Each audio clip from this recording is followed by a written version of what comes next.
My name is Lillian, and I was only 26 years old when my life split into two versions of itself, before and after the night my sister walked away. She ran off with her lover and left her seriously ill 10-year-old son behind, as if he were nothing more than an inconvenience she could abandon. That night is carved into my memory like an open wound, one that never fully healed. She stood in my doorway holding a suitcase, rain pounding violently against the windows behind her. Her eyes were cold, her voice sharp, impatient. On my couch lay her son Ethan, curled into himself, his skin burning with fever, his chest rattling with every shallow breath.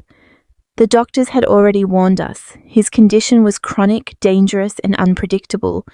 Any flare-up could turn life-threatening. I was shaking, begging her to stay, begging her to think about her child, to think about the boy struggling to breathe just a few feet away. But instead of answering, she laughed. Not nervously, not sadly. She laughed cruelly. And then she said the words that still echo in my mind all these years later. "He's your child now." I grabbed her sleeve, sobbing, pleading, my hands clutching at her, like she was the last solid thing left in my world. She ripped her arm free, sneered at me, turned around, and walked out with her lover without looking back. The door slammed shut, and in that instant, everything I thought my life would be disappeared. I had no idea how to raise a child. I barely knew how to take care of myself. I worked long hours, struggled to pay rent, and suddenly I was responsible for medications, hospital visits, school meetings, and nights spent awake counting breaths and praying fevers would break before morning. Ethan would wake up screaming in pain, crying for his mother. I held him through the worst of it, whispering promises I wasn't sure I could keep. I told him she would come back. I told him things would be okay. Sometimes he would look at me with eyes far too old for a child and ask quietly, "Aunt Lillian, did I do something bad?" Every time he asked, my heart cracked a little more. The medical bills came fast. I sold my car, then my jewelry, then anything that had value. Friends slowly disappeared when I kept cancelling plans. My sister never called. Not once, no money, no questions, no concern. It was as if she had erased her own son from existence. At night, when Ethan finally slept, I sat alone at the kitchen table surrounded by pill bottles and paperwork, wondering how someone could be so cruel. I was angry, I was terrified, I was exhausted, but more than anything, I was determined. I refused to let him feel abandoned again. Years passed in a blur of hospital rooms and fragile hope.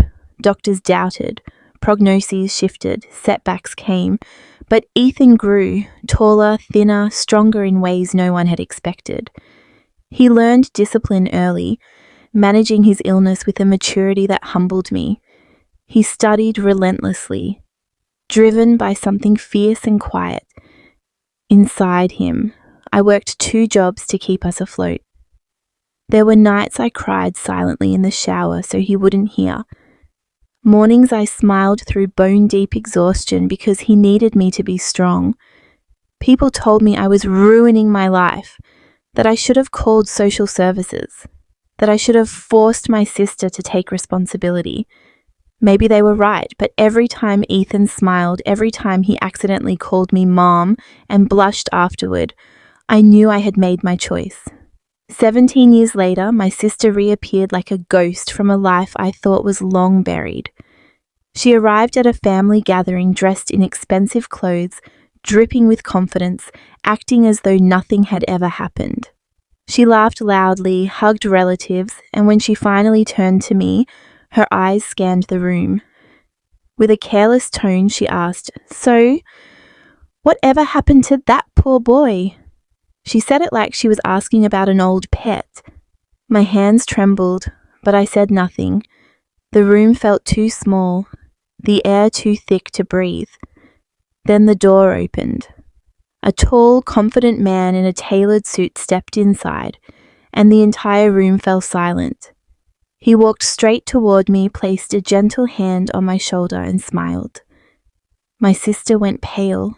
Before the shock, before the reckoning, there were years no one saw, years of fear that Ethan wouldn't survive the winter, years of celebrating tiny victories like stable blood work or a school award, years of answering his questions about why his mother didn't want him without poisoning his heart.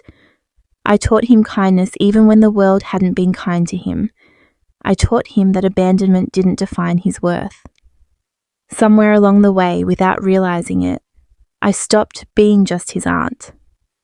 I became his anchor. That night my sister left, I thought my life was over. I thought I'd been handed an impossible burden, but looking back, I know that was the night my real story began. The night I learned what love truly costs and what it gives back in return. The room froze as the man stepped fully into the light. My sister's confident smile shattered as recognition hit her. This was the moment she had unknowingly been walking toward for 17 years. He adjusted his jacket, calm and composed, then looked at me with warmth that steadied my shaking legs. "Aunt Lillian," he said proudly, "I'm here." Gasps spread through the room. This was Ethan, the seriously ill child she abandoned, now grown into a man whose presence commanded silence. My sister whispered his name, stunned. "That's not possible," she said weakly. Ethan didn't rush to her. He didn't show anger. He looked finished, peaceful in a way only someone who has already survived the worst can be. He spoke about his life, his career, the discipline it took to survive when doctors doubted he'd reach adulthood. And he spoke about the woman who raised him when no one else would. Then he turned to my sister and repeated her words back to her. "He's your child now." The silence was absolute. He explained how those words became fuel through hospital wards, pain, and loneliness. How he learned that family isn't who gives birth to you, but who stays. When she tried to cry and explain, he stopped her gently. "You don't get to rewrite the story," he said. "You walked away. She stayed."